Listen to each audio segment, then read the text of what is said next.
अब एक्सरसाइज 6.2 का question number 5 है, जिसके अंदर आपको x और y फाइंड करना है, जिसमें AB पैरेलल CD है। तो पहले लिखता हूँ AB parallel CD and PQ। PQ क्या है? ट्रांसवर्सल।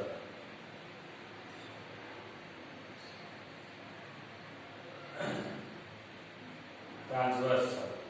तो इसके ऊपर से आप क्या लिख सकते हो? तो ये 50 वाला एंगल और x एंगल यानी angle APQ is equal to angle PQD। कौन से हो गए? तो ऑल्टरनेट इंटीरियर एंगल। तो angle APQ is equal to 50 है, तो एंगल PQD जो PQD वही आपका x है इज इक्वल टू 50। तो ये पहला मिल गया। अब फिर से AB parallel CD and transversal PR लेते हैं, तो उससे बनने वाला ये सेट इस तरह से Z बनेगा। तो इसके अंदर angle APR is equal to angle PRB। कौन से? Alternate interior angle. बराबर है कि नहीं? तो एंगल PRD आपको दिया है, कितना दिया है? 127 डिग्री। तो मैं इधर लिखता हूँ, अगर PRD 127 डिग्री है तो इसका मतलब एंगल APR कितना हुआ? 127 डिग्री। APR यानी ये पूरा 127 डिग्री। अब एंगल APQ एंड एंगल ये उसके पास वाला है यानी QPR, angle QPR adjacent angle. बराबर, पास पास वाले दोनों एंगल। तो angle APQ plus angle QPR दोनों का एडिशन करूंगा, ये और ये एंगल, तो मिलेगा APR पूरा एंगल, एंगल APR। अब एंगल APQ तो आपको 50 दिया है, एंगल QPR वो y है, वो ढूंढना है, जबकि एंगल APR आपने पूरा ढूंढा, कितना है? 127। तो 127, तो एंगल y या y इक्वल टू क्या लिखेंगे? 127 माइनस 50। तो क्या मिलेगा? y इज इक्वल 7, 12 में से 5 जाएगा तो 7। बराबर है? तो 77 आ गया।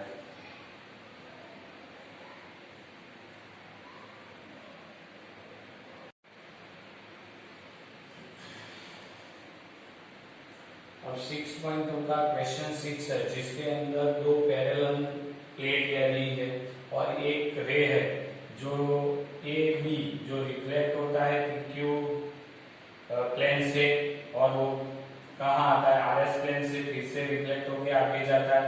तो इधर आपको प्रूव करना है कि AB पैरेलल CD। अगर ये दो लाइन पैरेलल है वो प्रूव करना है, तो मैंने क्या किया? पॉइंट B में से एक परपेंडिकुलर लाइन खींची और C में से एक खींची परपेंडिकुलर लाइन।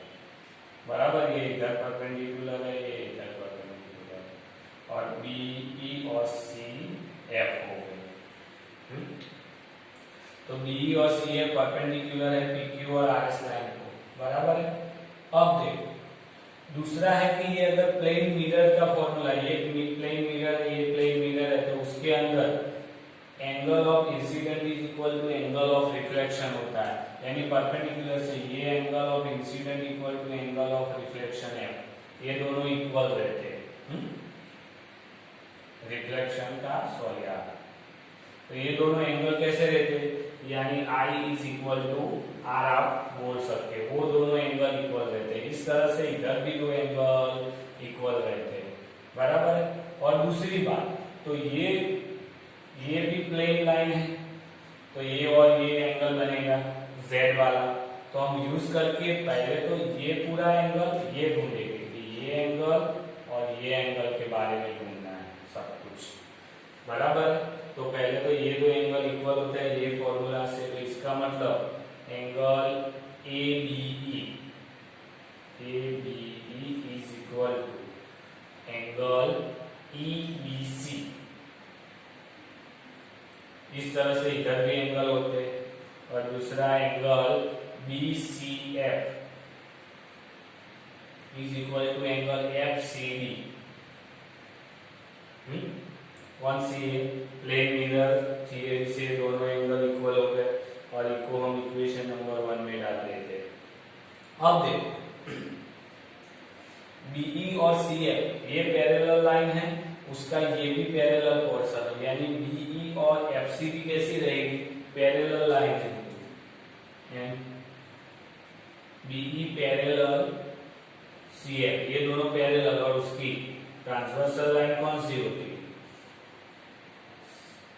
बराबर है, ट्रांसवर्सल कौन सा होता है? BC। तो इससे ये छोटा वाला एंगल R वाला और ये एंगल ये और ये एंगल कौन से एंगल हो गए? Z बनता है कि नहीं? Alternate interior angle. तो इसका मतलब angle EBC is equal to angle BCF, alternate interior angle, बराबर है कि नहीं? तो देखो अब क्या हुआ, जो AB इक्वल टू EBC है, EBC इक्वल टू BCF है और BCF इक्वल टू FCD, तो सभी एंगल एक दूसरे के इक्वल तो हो गए। तो उसका मतलब angle ABE equal to angle EBC is equal to angle EBC angle है वो BCF के, angle BCF is equal to angle FCD हुआ। तो angle ABE plus angle EBC is equal to angle इधर BCF प्लस एंगल BCF लिया और ये FCD, यानी ये दोनों का ये दोनों सभी इक्वल है, तो दोनों का एडिशन करोगे तो इक्वल रहेगा। अब ये पूरा एंगल कौन सा है? ये पूरा होगा ABC एंगल हो गया, एंगल ABC, और इधर ये पूरा मिला के BCD एंगल। अब देखो ये दो एंगल इक्वल है, कौन से है? Alternate interior angle, and this is alternate interior angle. अगर ये ऑल्टरनेट इंटीरियर एंगल है, इक्वल है, सो इसका मतलब क्या हुआ? AB और CD क्या है? Parallel line. इसका मतलब AB parallel CD and transversal कौन सी हुई?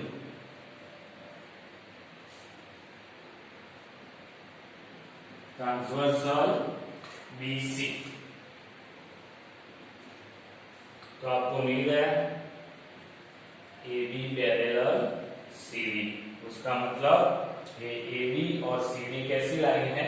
पैरेलल लाइन, क्योंकि हमने ये Z बनाया, Z यानी ऑल्टरनेट इंटीरियर एंगल, और वो इक्वल है। तो आप उसके ऊपर से लिख सकते हो कि वो जिससे बनता है वो दो लाइन कैसी है? पैरेलल।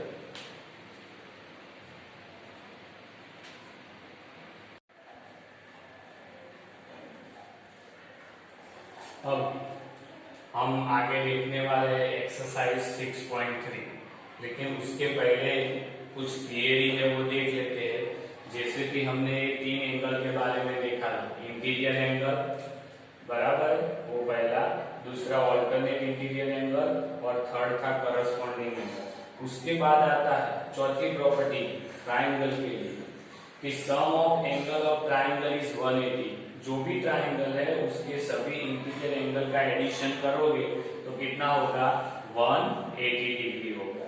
फिर ट्राइंगल के अंदर आता है एक्सटीरियर एंगल, यानी ये देखो एंगल 3 है वो एक्सटीरियर एंगल है, और ये एंगल 3 एक्सटीरियर एंगल है तो उसके रिलेशन में एंगल 1 और 2 है वो इंटीरियर ऑपोजिट एंगल है, बराबर है।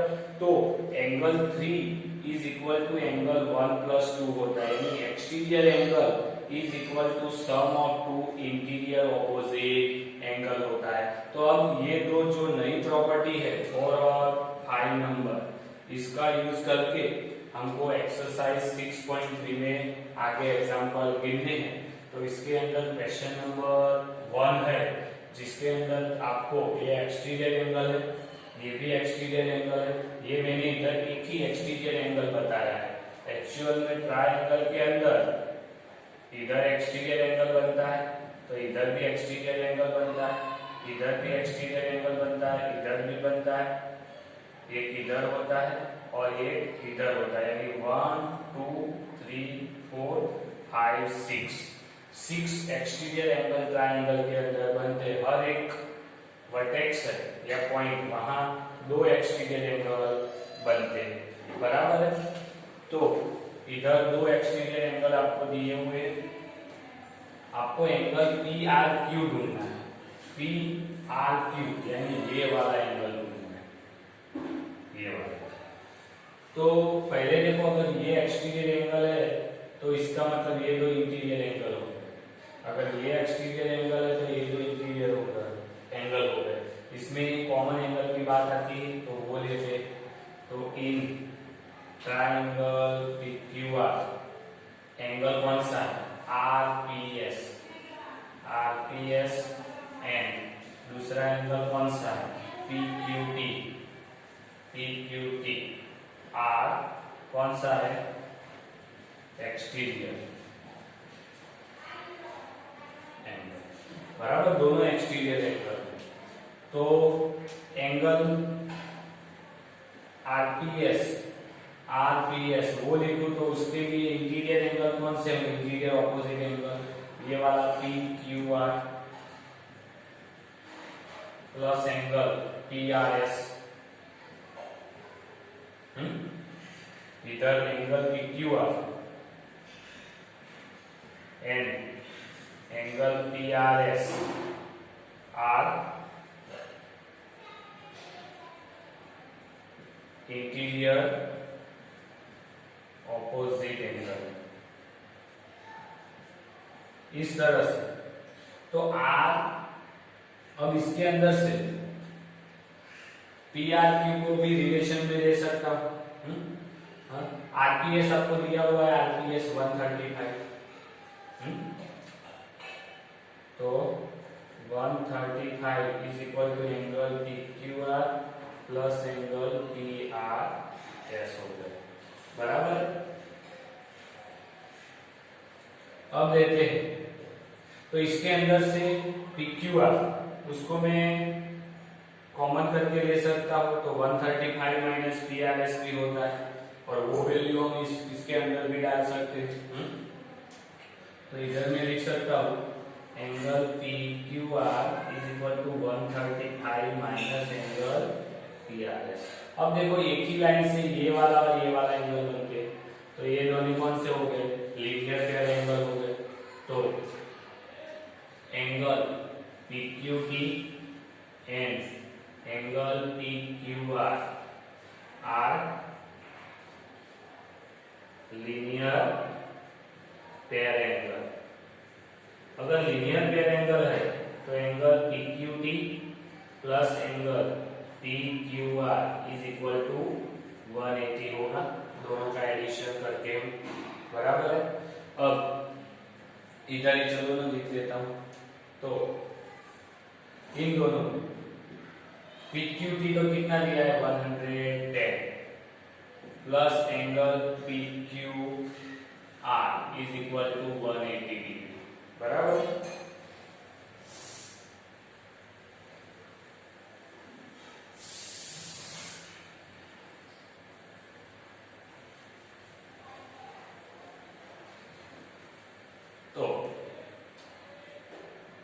अभी PQR, तो वो PQR की एक रिलेशन था, इक्वेशन 1 है, तो वो वैल्यू पहले तो 110 प्लस PQR क्या हुआ 135 minus angle PRS is equal to 180 degree. कहां से लिखा? तो फ्रॉम इक्वेशन 1। तो इन दोनों का देखो एडिशन ही है दोनों की, तो 5 और 3 और 1 4, 1 और 1 245 minus angle PRS is equal to 180। तो 245 है, 180 इस साइड आएगा माइनस और एंगल PRS इस साइड आएगा, तो आपको angle PRS is equal to 5 में से 0 तो 5, अभी 4 में से 8 नहीं जाएगा, तो 10 और 4 14, 14 में भी 8 जाएगा तो 6 आएगा, बराबर। 1 में से 1 तो 0 तो 65। तो आपको PRS एंगल है ये कितने का मिल गया? 65 का मिल गया, बराबर।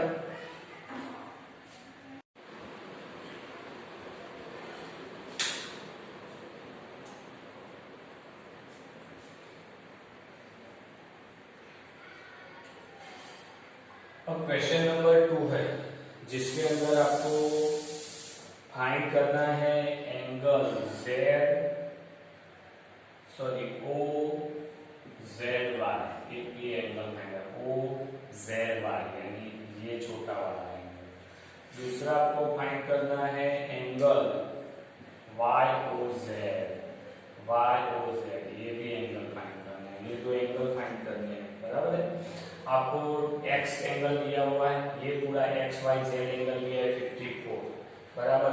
Y और OZ वो बाइसेक्टर है एंगल Y और Z। तो पहले सम एंगल सम प्रॉपर्टी ले लेते हैं।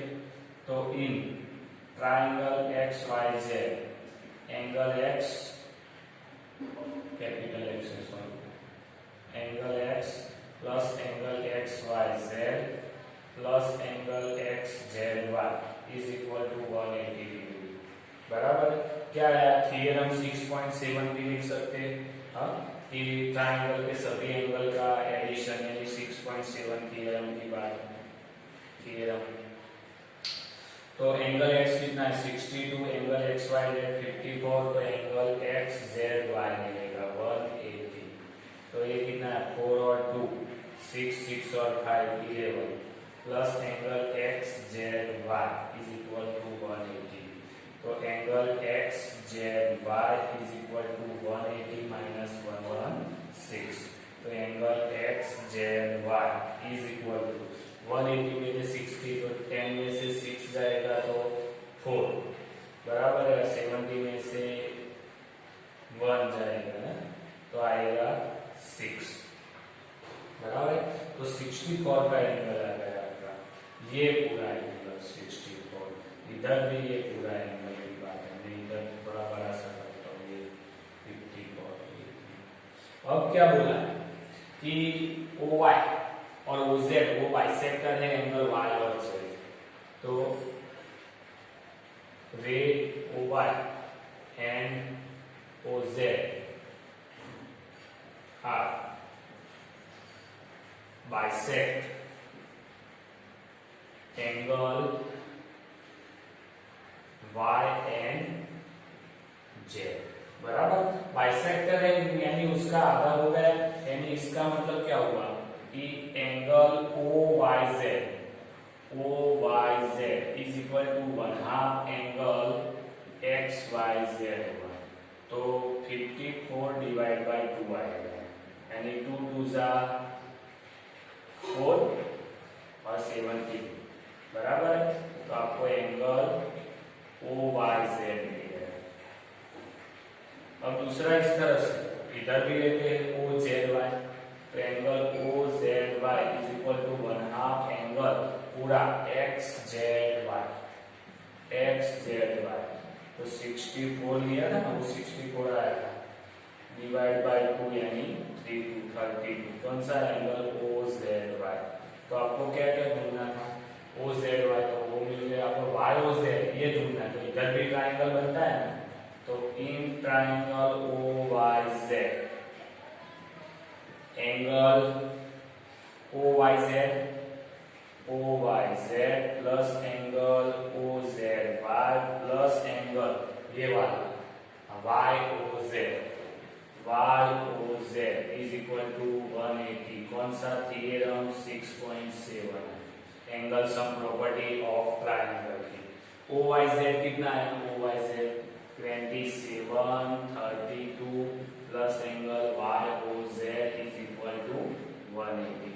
तो angle Y O Z is equal to 180 minus इन दोनों का एडिशन 7 फिर 2 तो 9 3 और 2 5।